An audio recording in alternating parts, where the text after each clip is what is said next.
We are live. We're I live. think so. Like that. It says so. How are you today, Tom? Nice seeing you again. Yeah, you too, man. I am okay. Bit frazzled. Been a bit of a hectic morning. What's been frazzling you?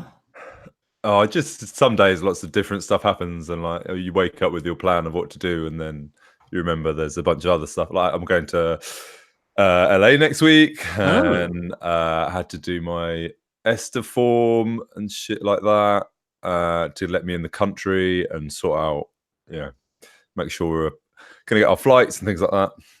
Lots of kind of admin tasks. None of it's fun, but good to get done. Oh, we have Vera in the chat. Hello, Vera. Hey. Welcome, Vera, to the chat. Are you ready to become art director, Vera? So Vera's left the chat. Yeah, that should be our catchphrase. So when are you going for E3? Are you going for the start of the event, or are you joining in as it goes on? We are flying out on Sunday, so we get in like Sunday evening. So we're there from the start until kind of midday Thursday, and then we're flying to Sweden to go to an event there called DreamHack. So we're gonna drive across Sweden to a place near Gothenburg, where the festival is. So that'll be interesting. Little road trip. Maybe see some trolls en route. Who knows? You will. So we're there for like 3-4 days. Then we fly back to the UK. So we're away, just over a week. It's really pretty intense.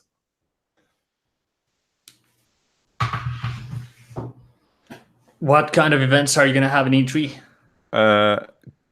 So we're going to be talking to some like influencers, and I've just got some meetings set up. So it's kind of low key, nothing on the kind of main show floor, but just to start to get our game in front of people.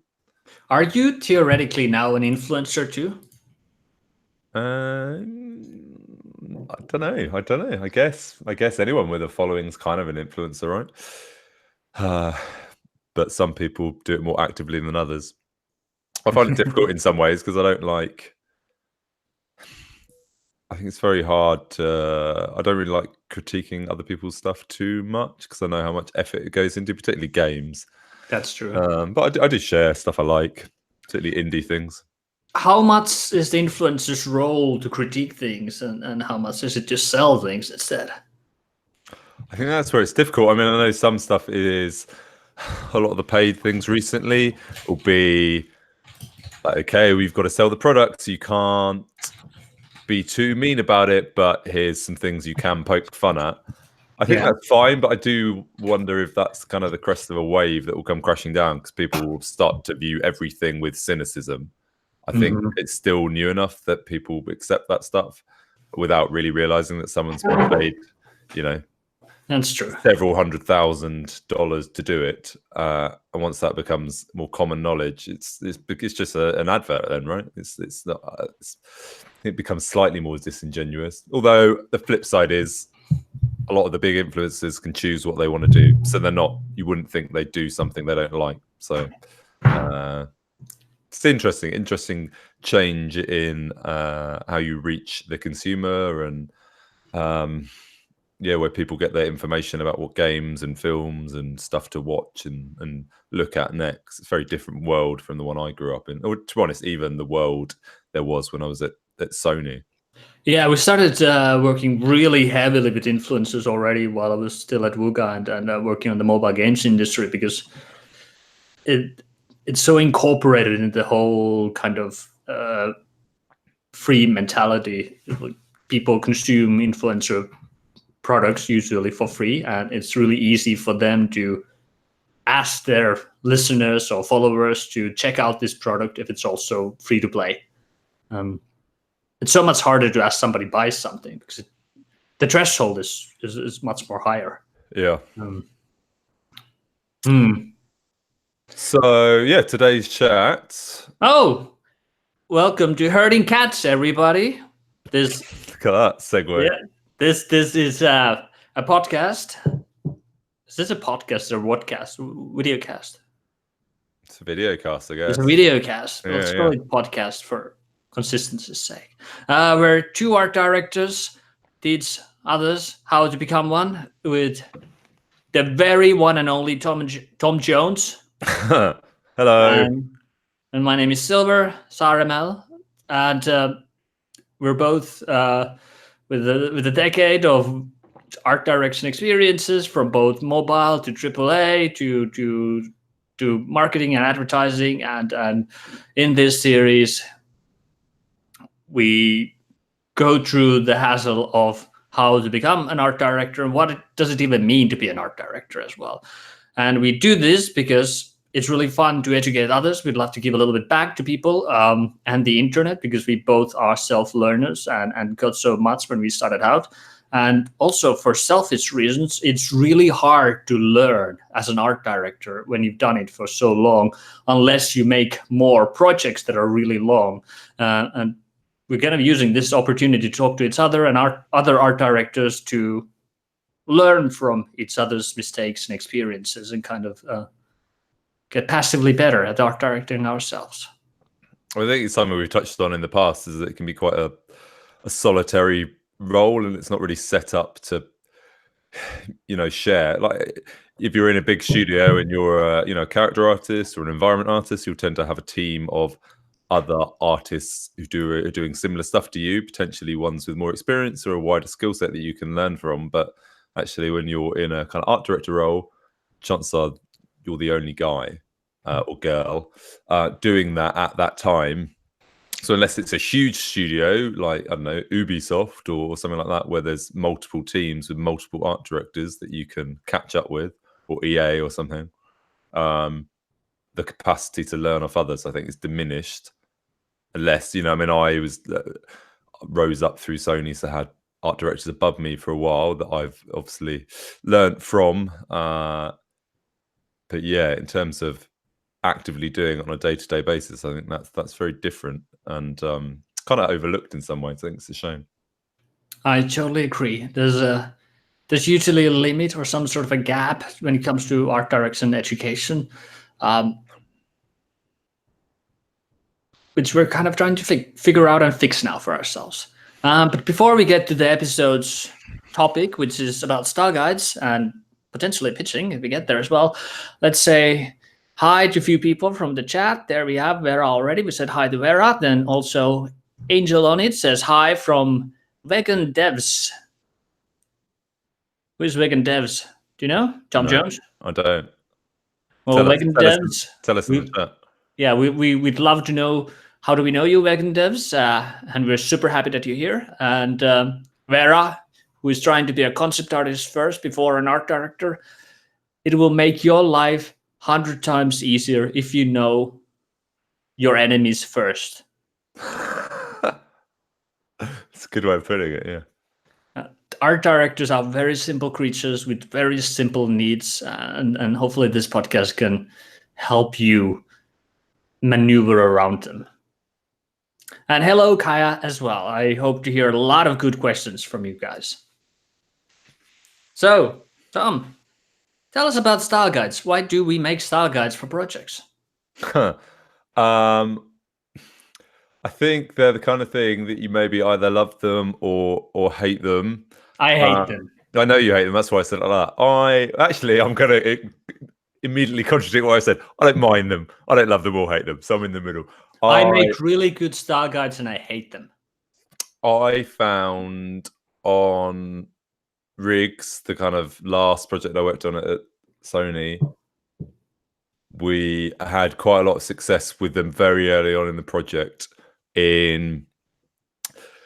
because it was quite an amorphous idea. We were making, so the concept of the game was you were kind of powering these high tech mechs in a futurized sport, but the mechs had to look like sports machines and not robots, and it was a difficult thing to tap into, and we didn't quite know what it was going to look like or how to get people thinking on the same page. So what we did to start with, instead of doing just doing style guides of like, hey, this is cool, it should look like this, hey, it should look like this. We did a style guide of what we did not want it to be. And that was really useful because it was like, hey, we might not know what we want yet, but we know what we don't. We don't want to look like tanks or, you know, big cumbersome war mechs or all this other stuff. So I guess in answer to the question, for me, style guides in their most successful form are very much about helping to frame the conversation that you need to have with the team, to give people a context and parameters of what you're working within, so you can have a common language, because actually trying to communicate what's up here through this is hard. And even to the point you go, well, you can create a picture, but actually you still have to communicate that to a concept artist unless you're drawing it yourself. But actually at the beginning phase of a project, you kind of want to go broad with ideas as well, and not just kind of channel down into like, oh, I'm going to just do my thing and that's it. I think you want to explore a lot of options. But as I say, within a kind of framework of a setting for a project. So for us, doing those of style guides of like, yeah, don't do this stuff, but this stuff is cool, actually got us to some quite good results very quickly. That's a very good point. And some of the things that style guides do really effectively is it communicates the game before it exists to a lot of different people. When you're still in the earlier parts of the game development cycle and you haven't actually built a product yet, that style guide essentially is your product when it comes to anything visual. It's the fullest representation of the potential of the game. And a lot of people will judge your game's success potential from that document, or how well you're able to communicate that to as many people as possible. If that document is not exciting, then there's a high chance your project will fail. Yeah, you know, like you say, it's your chance to get people engaged in the vision, or, you know, however complete that vision is, get them in there early and thinking along the same lines as you. The worst thing you can do is have, you know, multiple people thinking different ideas of the game. And actually, for me, like it was useful in terms of going back to the creative directors and producers and kind of going up the chain and saying, well, like, here's the game we discussed, and this is what I imagine from those conversations, and for them to go, oh, that's not what I was thinking, or like, oh yeah, that's super cool, or whatever, and then you get to that point quicker and well, as quickly as possible, hopefully, before you've invested time in making anything. Mm-hmm. Yeah, the difficulty lies when the project actually goes into a full production phase, and a lot of new facets are added to the whole team, like from all the level designers come to play, all the engineers come to put things together, all the environment artists or character artists start doing stuff, and your concept artists have been running rampant, and the story has been developing. It might happen that the game that you're building is not the same game as your initial style guide was, and the whole iterative process of game development sort of makes it so that the game doesn't look like your initial plans. Almost never have the initial plans, you know, follow through to the end. But if you still try to stick to the style guide, or somebody else in the team tries to stick to a style guide that's no longer relevant, that can create a conflict and you know, problems to the whole production as well. Yeah, and I think what you want to be able to do, you know, it's not necessarily taking every image on there literally and going, it has to look exactly like this. For me, it was always about like, here's a collection of images, but this is the essence of what those images are conveying. So like, here are the key words that I associate with those things. It's like a visual and a descriptive representation of what you're thinking about. And actually that kind of emotive language is the thing that for me that should persist throughout the project, because that's kind of one of your tentpole, so to speak, one of your key pillars of the game that you should be referring back to. Mm-hmm. And if it's changed from that, that's probably, in my experience, a bad thing, unless there's some reason why you can't make that game, or the market's changed, or like you've done it knowing you're changing it, rather than just a slow kind of creep away that you go, oh, I need to reduce the poly count, or we haven't got this in the engine, or oh, that artist isn't quite good enough to make it, and like bit by bit you made a different game. And that if you've sold an idea based on this stuff over here and then you end up over here, that's not a good thing. No, I've been in projects like that. Mainly as an artist, I try to avoid that as an art director. I think it's one of my main responsibilities then to ensure that whatever we agreed with the art team and the product and the game creative side as well sticks to the end as well, because nobody wants to pivot unknowingly. It's a very sad feeling. Yeah. So I mean, it's certainly what we used to Guerrilla, and particularly Guerrilla, did on the Killzone games was take something through to completion. And once they kind of knew the type of game they wanted to make and how it looked, and particularly because they're always pushing new hardware, they'd make a level and they'd push it as far as they could, and like actually not worry too much about performance. They push it visually, get everything in, and go, this is almost like our playable style guide. This is the benchmark for this game we're making, and then kind of work out then how to get it to run at a decent frame rate and stuff like that. But actually have that benchmark within the engine and push it there to have that to refer back to. I guess Alex and I, for Rurky, the game we're making now, kind of almost did that a bit with the trailer we released. First of all, was like that became our kind of style guide that we put out in the world, and it's like, well, that's now the thing we kind of it's changed slightly from that, but for the better, I think. But you compared screenshots of the game today to that, they'd still be very similar, just with a bit more polish and a bit more finesse. But you can see that it's true to that initial vision. Mm-hmm. So how does one start creating a style guide, Tom? What do you do? What kind of points do you think are the most important for a style guide to do? I think it probably I think that's a difficult question to answer. A lot of it depends on your game or the team you're trying to communicate to. If it's just the art team, and say, so for rigs, for example, we didn't know what it was going to look like.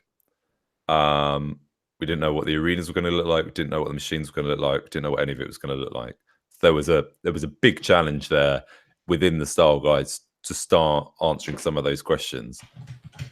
So for me, the thing was to kind of split it up into different sections. So you go, okay, well, let's focus on the mechs, the characters first, and analyze like high level, what do we want them to be? Mm-hmm. Before kind of looking for images, think about what it is you're trying to create. What function do these things need to fulfill? And I think actually coming at from a practical point of view, whether it's a mech game or it's like a post-apocalyptic future or whatever, think about it practically and go, what is the function of this? What is the function of this world? Instead of just Google searching for stuff, think about the thing you're trying to create and the purpose it needs to serve. And then what I used to do was kind of get a list from that and then use that to drive the images I was looking for. So it'd be like, oh, I want something, sleek and sporty, or with branding, or expensive, and this was the stuff we looked at for rigs. It was kind of lots of sports cars and super bikes and stuff like that. And actually, I think by doing it that way, you can tie the images to that messaging, as opposed to it just being kind of a slightly random collection of stuff, which people still interpret in their own way. You can wrap it in a way that I think makes it more digestible and actually a kind of purer form of communication. Yeah, it's very important to know who your audience for that specific style guide is as well. Are you doing a higher overview style guide that tells the whole game, or are you going more for a 3D modeler who's doing the baskets of the game? Yeah, exactly. I mean, obviously they differ wildly, and also whether it's kind of internal or external in terms of who you're showing that to. I think makes a difference. You know, like when it was internal, we used to do the style guides really big and print them out huge and put them on the walls and stuff. So they were kind of always there. I think if you're, I mean, this maybe starts to segue into some of the pitching stuff we were talking about, but you know, if you're doing it to help sell the vision of the game, I think that's a very different format. And almost then the style guide becomes the presentation, in my view, a little bit. It's your, you know, you need to deliver that information in a slightly different way so that people can consume it bit by bit along with the story you've created. I mean, that, like, presentations are about telling a story. They're about engaging an audience and getting them on board with whatever message you're selling to them. And so the visual journey is very important to that. So just having an image with like 50 different images, like a collage, is like, people aren't going to relate to that particularly well. So I'm going to take some questions from the audience for now. First of all, Vera really appreciates your headset, Tom. The sound quality is apparently really good. Perfect. There you go. Leveled up. Yes. So Kaya asked us, do you have any tricks you always use that you found communicate your idea to producers? Good question. Any tricks? I use the comparison to similar games out there at the moment. I mean, that also goes to artists, but producers are very product heavy. Their references and success measurement things are other products, the ones that are either existing or are currently out in the market. So the more specifically we can narrow down what kind of a game we're doing at this market will help the producer then, you know, make estimates about numbers and come up ideas. What might the marketing cost like, or what might be the amount of artists required to hire for this project be, because they have very solid reference point from another game that has numbers out already. Yeah. No, I think it's a really good answer. I mean, I think I said last week, one of the things we tried to do was do a little video kind of trailers for games we wanted to start working on, which I think doing it that way is also useful, and that you're not directly giving an example of another game where you could go, oh, so it's going to look exactly like that. So, well, no, that's an example of something we're close to, but that's not, we're not literally making Assassin's Creed, or, you know, I think having, you kind of want to focus people, but have a level of ambiguity so they don't, you know, completely latch on to a certain thing. I think that was always the danger I found, was that people would, you know, get in their heads it was going to be exactly like one of the reference points you used, and you just be like, well, no, you know, it's the space games. We showed some stuff from Alien. We're not literally making Alien the game or something like that. So yeah, it's a tricky one. It was slightly different in Sony because we tended to have like it would be a game for the whole studio, so we didn't necessarily have to work out as much stuff as you just talked about. But I think, yeah, when pushing it in front of like marketing and higher up to Sony in terms of where we're positioning things, yeah, all that stuff is certainly valid, and that's when we would look at, you know, where it might be placed in the market and give other examples and things. Yeah, I'd argue at the early stages of the production, really nailing down who your game is for and how it can be sold and marketed, and how it fits to the studio portfolio as a whole is more important than impressing your artists, because that sort of communication goes to the people who decides, you know, does your game have any potential to be successful? Yeah, and it's a logical first step. I mean, you kind of need to get through that before you've got a game to make. So, yeah, that's where I think I mean, what we tended to put a lot of time and effort into those presentations and pitches, and then, you know, share that with the team. But the primary focus was like, well, this is going to, you know, up the chain and to get people on board for whatever we're doing. Yeah. So we have another question from Game Dev Fred. Hello, Fred. How many art guides do you tend to make for a project? And before we answer that, I'd just like to note that we have two celebrities in the chat, both Game Dev Fred and Vera Kolosova. Both have been guests of honor at the Weekend Warriors interview podcast that is part of the Weekend Warriors channel. So if you're new to the channel, go check out their interviews, because they were really fun to do and very educational and inspirational at the same time. So to answer your question, Fred, how many art guides do we tend to make for a project? I think in the beginning, it's more heavier for me personally. I do more iterations of the high-level style guides until the high-level style guide doesn't change anymore. But until you have real art from the team, it's constantly refreshing it with either references or concept art images, sort of nailing down the feel and look and the marketing with the producers. And once we get into the heavy loft of production, by my experience, the style guides kind of go away because you use more concept art to do descriptive call outs or to brief others.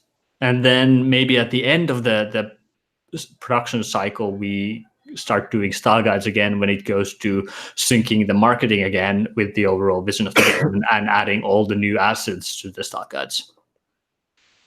Yeah, and I think it's kind of an umbrella term. I think you can look at what a style guide is in slightly different ways. So, I mean, I keep talking about rigs, but it's a good example. So we don't want it to look like this, or look like this sheets we did with just big images with lots of little images in. So it's like a collage of stuff, and we probably did, I don't know, maybe 6 or 8 of them, and they were massive. But that was just like one image. But then and that was very early on to kind of frame the conversations I've talked about. But then as the project developed and you get an idea of what you want, the style guides became more specific. So they became narrower but broader in terms of their depth. So if it was about the machines you were driving, it would be, okay, we're just focusing on that, but we need to go into detail of like, how does the pilot sit on them, how does the force field stuff work, what's the ejection mechanic, what are the different types, and how big are they, and suddenly you have all this stuff that you need to explore. And so as Silver says, you kind of need to iterate on those things. So the style guide would change over a period of time, or we'd add stuff in, or maybe there'd be a specific part like for a design aspect that you'd need to pull out and make a new style guide over.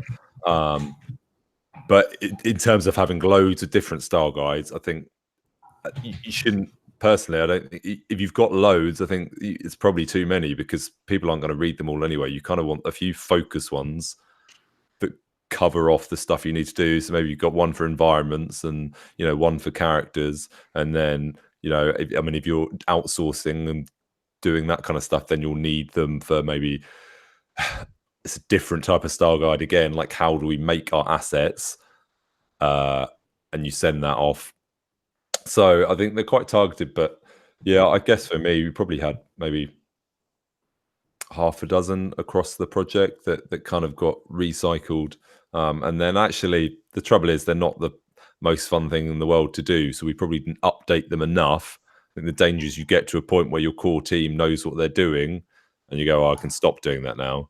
Trouble with that is then suddenly from a production point of view, you need to hire some new staff, or you do need to use outsourcing. Your material isn't up to date. So as a rule, I'd say try and keep everything, try and document stuff and try and keep everything as up to date as you can, and actually make it part of your routine. It's not advice I followed myself, but with hindsight, I think kind of almost budgeting a day, a month, or whatever it is to do that stuff and keep it relevant in case you need it further down the line is a good thing to do. And you will always need it when you least expect you need it. Yeah, exactly. There's always going to be like a new partner that is being added to the outsourcing vendors list, or a new investor that is interested of the company, or new publishing partner that wants to see what your idea is to do. There's always something that is very hard to schedule. Yeah. So kind of like always taking the proactive worst that can happen will happen mentality will be good for you, because then when these sudden moments happen, you're ready to go, you're ready to present, and everything you show will be great stuff. No, definitely. Sorry, I should see if I could find some style guides that I've done, but I can't remember where I put them. I was looking through them as well, but I feel like some of them are a little bit more NDA sensitive. But I'll look through them properly later today and see which ones I feel more comfortable sharing. Well, I can read one. That's exciting, isn't it? I can read Yeah. through a style guide. Can you describe the style guide? I can read you through a visual style guide. So one I did for rigs was, it's called Arena Art Style. And then it starts off, I go into global locations. So we're picking different locations around the world. So I kind of I go through different locations. The first one was kind of an idea for somewhere in Monaco. So it was looking at the city of Monaco and what opportunities that could give. So there were lots of images of like water and opulence and the ideas for that and the kind of key tropes of that I wanted to look at. And then, yeah, we go through. So the next location was Rio de Janeiro, which is actually in the game. And again, that was very different. So I was looking for specifically different locations that we could house an arena and the opportunities they'd give around the world. So Rio was like very colorful. There was a kind of favela aspect of it. It was quite crowded. And Tom, I have a question. Yeah. What are the biggest mistakes you see in style guides?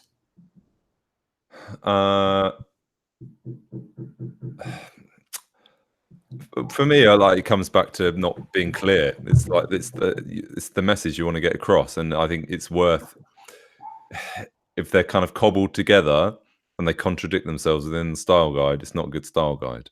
You need to come out with that with a clear impression. So for me, I think it's always good. It's like a presentation, like a PowerPoint presentation. Someone's looking at that thing and they can only take in a certain amount of information. So I think you need good visuals and succinct, appropriate text that they take away. And those are the two things need to work really well together. I think just having images or just having a big blurb of text doesn't work. You need to have the two and really call out the key things. So like the style guide I was talking about, I'd have a page of images and then a page of like maybe 6 or 7 just short lines of like key things for those locations. Yeah, it needs to look like almost like an advertisement. Exactly. And then you can kind of mine down and do it in chapters, but make each one of those things a consumable chapter that isn't going to overwhelm someone to go through and go, okay, get that, oh, get that, right. Yeah, you have to remember that when you're doing these style guides, you're staring at them maybe sometimes for weeks, even if not for months. So every information that you have put on those slides, it makes sense to you because you know the history, you know the legacy, you know why you selected them, and you know there's this million different things that a lot of these things are maybe things for you as well. It's part of the creative process, but the person who reads your style guide or gets presented, they don't have any of the background information that you have, and they only see the most surface elements. So if there's even slight bit of confusion in there, it will make the presentation much worse. I've seen a lot of contradictory things, even when there's like. I personally like to do these like triangles that it's like this and it's like this and it's like this, sort of like comparison things. But I've seen some art directors choose the comparison products to be really conflicting. So you might have like, oh, the characters are like from World of Warcraft, but the environments are like from Candy Crush, and the graphic design is minimalistic. So you're already creating this blend of styles that is not saying the same message. And even though you as a creator might be able to put them together, in the end, somebody who's reading them at that moment will just feel like I don't get it. I don't see how they go because they don't have the potential to do it. When you're pitching something like this, it has to show them the promise. And it's dangerous, right? Because you're not you don't want to just make the same game as another game. You might want to take the essence of the character of the World of Warcraft characters, right? That they have personality, or there's such a broad range of them. But like, what is it that you want? Because you're not literally making. I'm assuming in that instance, they don't literally want to copy the characters with a Candy Crush. It just doesn't make sense. So it's like, well, what is the thing you're pulling out of that game? Write that down and explain that to the team so they understand. Oh, okay, we're not literally taking that. We're not literally taking the Candy Crush. Like, both those things might be valid. There's crossover in certain things, but you need to articulate that to the team. So you need to understand yourself why you've chosen those things. And it's it's a challenge. That's one of the hardest things of being an art director is actually being able to verbalize and explain what it is in your head and why you think that works. You have to find ways of getting that message across. And all the while, everybody is doubting you. that is their baseline, kind of like you're doing a whole new project, a whole new world, or a universe, or an IP, and nobody knows yet where we're going. So there is an inbuilt doubt that you have to be able to turn over to motivation and inspiration as well. That's the hard part. Yeah, and and you might not have you won't have all the answers. That's the thing. You definitely won't have all the answers. So I think some of it's going, well, look, this is the way to get those answers, and you need to have faith in that path and in that methodology, because you have to do it bit by bit. It's rare you go, I know exactly what everything's going to be. You're just not going to do that, particularly if it's a new IP. And you shouldn't really, because you want to have that exploration phase. You want to be questioning things and making sure it's the best it can be. So part of that journey is going through this kind of phase of questioning stuff and narrowing down your focus into working out what the product should be. But like you say, you'll get people who want the answers straight away, or see an image and be like, oh, I don't like that. And so, well, no, but that's part of where we're going. We've moved on from that now, but it was necessary to do that, to work out what we didn't like about that and get to something else.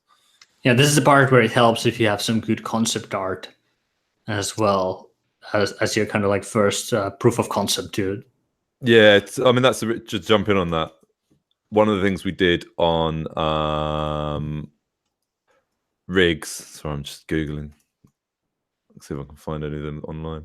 Because we knew it wanted to be kind of super stylish, and it was like mech stuff, and it was early days. We didn't actually have a large team.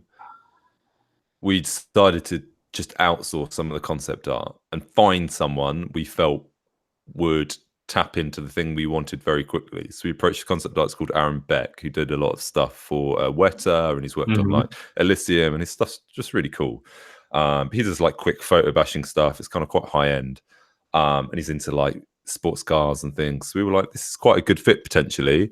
Not the cheapest guy, but you pay for quality and speed. So we approached him, gave him the style guides and the brief, and he came back with some really cool images. I'll see if I can find them on his website, so maybe we can put them in a link afterwards. And they are not the same as the rigs that have ended up in the game, but they put us on a journey of like, oh, these things are cool and they're different. There's nothing like this that's been done before. From a design point of view, they failed miserably because it was a first-person game, and the way he'd drawn it, you'd kind of just be looking at the rest of the mech and wouldn't be able to see out or anything like that. But from a like third-person point of view, they look really cool. He'd made them all a bit animalistic, and there was something really nice about it. And that helped because we got them really quickly, and it gave us something kind of unique to the project that we could start hanging other stuff on and going, yeah, well, this works. This doesn't work, and that's fine. But this stuff that works is really cool, and we can get excited about that. And now we can start talking about that passionately and go forward. And the other thing, and it sounds a bit throwaway, but because this stuff was so good, even if it isn't right, it's of a caliber that gets people excited, because it's like, man, this stuff's cool. Oh, he's worked on that. That's cool. And I kind of underestimated that star power, but people kind of go, well, what, he's done something for our game. That's super cool. And it makes people want to be involved in it even more, maybe more of the kind of art team and stuff. But again, that stuff shouldn't be underestimated. No, it's that's also why a lot of game studios started to hire freelancers from the movie industry to kickstart their projects. Not as in-house talent, but to could do some pitch art. Yeah. So we have another question from Kaya. Do you have a style guide that you saw at some point that influenced all your style guides or presentations from there on, and why? No. No, I just did them the way I thought they should be done. It's kind of, and that's the other thing. I think I did it in a way that I'd want to view a style guide. Might mean it's not the best way, but as I say, I wanted it to be kind of neat and orderly and look good and have a level of polish to it. Saying that, we did have we had a creative services group in Sony who used to come and do presentations, and it always impressed me how like slick their back image was. That they'd put in, they'd have like a holder image that they could just slot text and other images into. So it was just like a background slide. And I'd not really thought of it in that way before. So actually, I took that into my style guide. So I'd have like a background slide that would have, the studio logo, and at the top it would be branded with what the style guide was called, and that would be consistent across every page. And it just gave a level of finesse to it, and actually made it much quicker to drop things in because you don't have to construct something new every time. So it was it's quite a simple thing, but yeah, I think that was one of the things I perhaps took into my methodology that I hadn't really realized till now. Yeah, I saw a lot of kind of bad style guides when I started out. Mainly because it's so new and fresh, this industry, that a lot of the people who were my art directors or art leads didn't really have an art director of their own. It wasn't like building on a tradition of good decisions and learning from there on. It was more like everybody was trying to figure it out at the same time from step one, and nobody was sharing the results. But fortunately, I had some good art directors that I was able to either see, okay, at least this part communicates really well to the art team of the company, but maybe not so much for the level designers, or not maybe too much for the product side, or maybe, oh, now this one communicates really well to the whole game development, but not really as an initial pitch for the project. And then I saw one art director make the most awesome presentations when it came to pitching a whole new IP and the several IPs that could come after it as well, and that kind of validated in my head as well how important it is to capture the hearts and minds of the producers, because realistically they control the money. They are the gatekeepers that matter the most. While it is great to get the other artists also excited, the artists are not decision makers in the beginning. See, I mean, that sounds more like a pitch, right? Rather than, I guess that's maybe where the crossover is. Like in my mind, that was when we started doing like it's a presentation. Yeah, it is always, like it's a style guide, but it's almost bigger than that. And that's where I think you need to think about the overall pitch and how you're delivering that. As I said, that story. Yeah, that's true. Then we have another question as well. Silver, you mentioned at the beginning that you hate style guides. Yeah. Any reasons why? What's your problem? So my problem is when people get stuck on style guides that aren't good style guides, and the game is not relevant anymore to what the style guide 2 years ago or 1 year ago said. Yeah. But we still argue about decision making, about, but the style guide says so. I feel like it also takes away the sense of responsibility from a lot of artists as well, because They're not trying to think things through themselves. When they rely on a bad style guide and end up making really bad decisions because of it as well. It is a really strong and powerful tool, but at the same time, it can be constraining and make our teams and game teams, any teams in general, make some really bad decisions and go astray a lot. While personally, as an artist, I like that stage when everything rolls. There is at least some sort of a product at hand that you can start iterate, and it's less about making it perfect. It's more about, okay, we have this at our hands. How can we now make it better? And then just like make another layer of better on it. Yeah, I mean, it's interesting. It sounds like your reasons for disliking them tend to focus on them being bad. I think so. Yeah. With great power comes great responsibility, right? It's like they're very powerful, but they need to be done well. And there's a time and a place in a project for them. You need to know when to kind of let go of them and kind of be on hand to talk the team through it as well. Yeah. And spot if any of those issues are occurring and go, either update the style guide accordingly or put it to bed. Mm-hmm. And it's difficult. It's hard to communicate that properly again, because we make such a big fuss about it in the beginning, and then suddenly change the story, right? Oh no, now it's no longer relevant. Yeah. There needs to be a flexible transition there. But I think you learn that as you kind of like stumble through it a few times. And I think that's about also communicating it to the team at relevant points that, okay, well, we have now the game or the product becomes the style guide itself.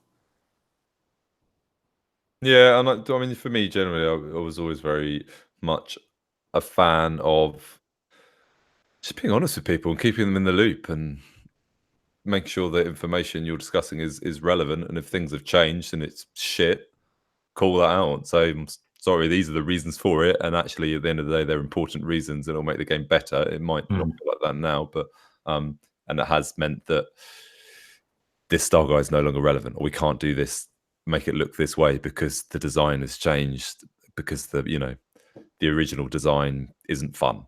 It's just the gameplay's not fun. So we need to do something else. And that predicates us changing the visuals. And that, I think, it needs to be honest and have those conversations. Otherwise, particularly, I'm listening to another podcast, probably like art versus design, or art working with design, art and design, depends how you want to frame it. But like, there's a big tension there between those two teams a lot of the time. And in my experience, if you can get them working well together, that's when you get the best stuff, and people actually understand the loops of production better and aren't working in isolation as much. Sorry, yeah. I'm going off on a tangent, but no, it's good. I do also have one thoughts about style guides. I use them very often to bring a team together if there is confusion about what the product should be about. It's super effective when talking to producers. One of my favorite tools is to have a slide that has a triangle in the slide, and there are like 3 key words in each tip. And then I ask the producers, the art leads, or the people who have been working on a game for a long time but are now struggling to find common ground on, like, what is your expectation of what the game should be, or like where in this triangle should we go next? And usually you find out that they all put their little dots in the very different corners, and everybody's surprised about this. And kind of like it's a really concrete tool to get everybody to understand that they have now seriously gone astray, and now it's time to pull into the same place.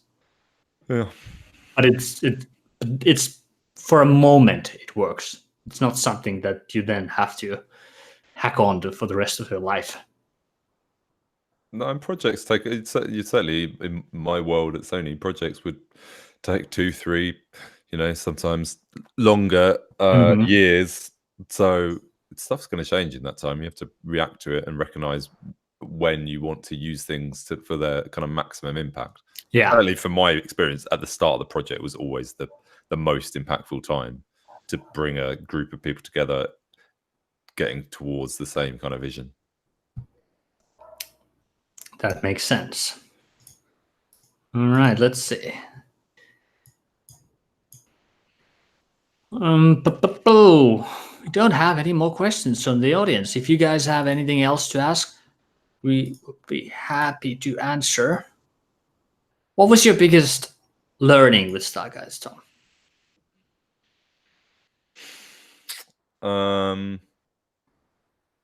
No, I think, like I said at the start, I think that the biggest thing for me from a success point of view, and like recognizing that it's okay to not know the answer, and you can actually use that in a positive way.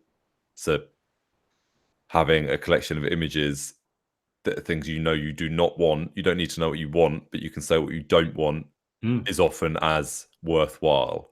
So I definitely do that again, even as like a thought exercise. You don't even need to share it with anyone, but just to kind of get your own thoughts in order. And it could be a difficult place, the brain. Sometimes it has a lot of stuff that's firing off all the time, and you need to find connections between those different thoughts, and doing that kind of spring clean organization in a visual way, even if it's to clear out all the stuff you like, or that doesn't work, can sometimes allow the remaining things to kind of join up and become something new.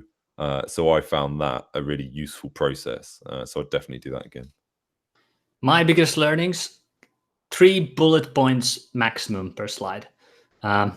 Use a big font. Yeah, use a readable font. Underestimate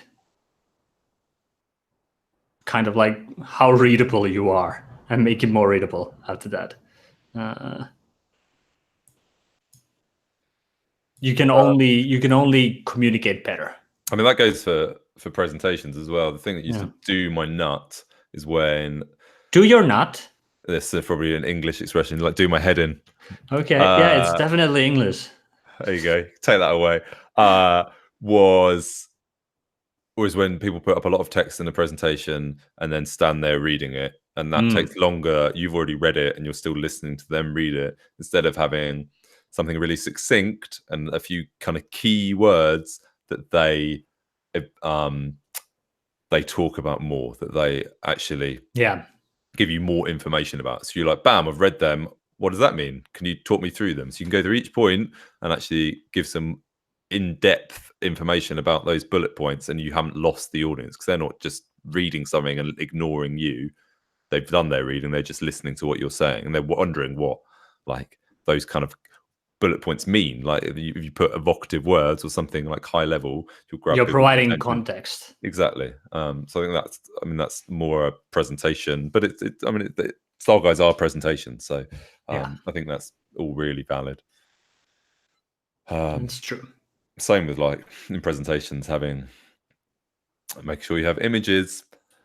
People like pictures. It's far more interesting than just lots of words. Sleek background. Slick background. Use logo. The whole screen. Do it in like 720p minimum. Make sure it's the aspect ratio is right for the format you're presenting in, so you don't just have massive black borders.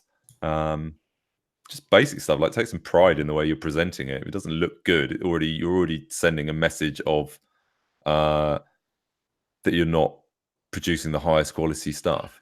Yeah, so this is like a preview to your art directing. If you don't have a sleek or relevant presentation style, then the expectation is that the game will not have it either. It won't be the final form of what the game looks like, but it is start. It's still a visual, it's a visual story, and if you've done a bad job in presenting that, it doesn't show you up in the best light. So yeah, I think that's really, really important. Cool. The other thing I'd say as well is, if you're going to have references, make sure you understand them. If you're going to reference films or books, make sure you've watched the films and read the books. Like I've had a presentation, but given a presentation before, and there were some like books in it. And I was like, oh, they sound really interesting. Read it, and then when I then saw the person giving the presentation, I was like, I read the book in your presentation. It's really cool. And he was like, oh, I haven't read it. It's like, it's fucking shit. Like, I feel slightly cheated now that you've held that up and as an example, but you don't know the content of that. So it's just a bit of a fabrication of the truth. So yeah, like you just don't know if you're going to get called out on that stuff, and then you just look foolish. And actually, you can't then have a conversation in depth about that thing either. So it might be cool to put in the latest, Hollywood movie or something like that, or a really popular book. But if you don't understand that reference point, you shouldn't be putting it in there. And it's very important to tell what do you mean specifically also about this movie, or what about this book. So don't just leave it open for interpretation, because all these products can mean so many different things. If you mean it's referencing the post-apocalypse of Mad Max, or do you mean the color grading from Mad Max, or the explosive action from Mad Max? Yeah, totally. The more specific, the better. All right, so we are getting to the end of the episode. Tom? Thank you for listening. Thank you for chatting with me, Silver. My pleasure. It's been good. So we'll have a think about what we're going to talk about next week. I will be, assuming we can do one next week, I'll be in America. So we'll have to look at timings and that stuff to see if we can get one out. But that might be fun. See if I can rope Alex in, because he'll be with me. Yeah, that would be really cool. So can, I think it would be really cool to talk about, con experiences, or what you guys are doing right there as well, as you promoting the game as art directors and as the founders. Yeah, definitely. No, that'd be fun. So we'll do that next week. In the meantime, see everyone, press the like button if you've been watching it. Subscribe to Silver's Weekend Warriors channel. There's lots of great stuff, lots of cool interviews on there. So yeah, more cool content to come. Cool. That's it. Yeah. See you next week. Yeah, see you later, man. Take care. See you.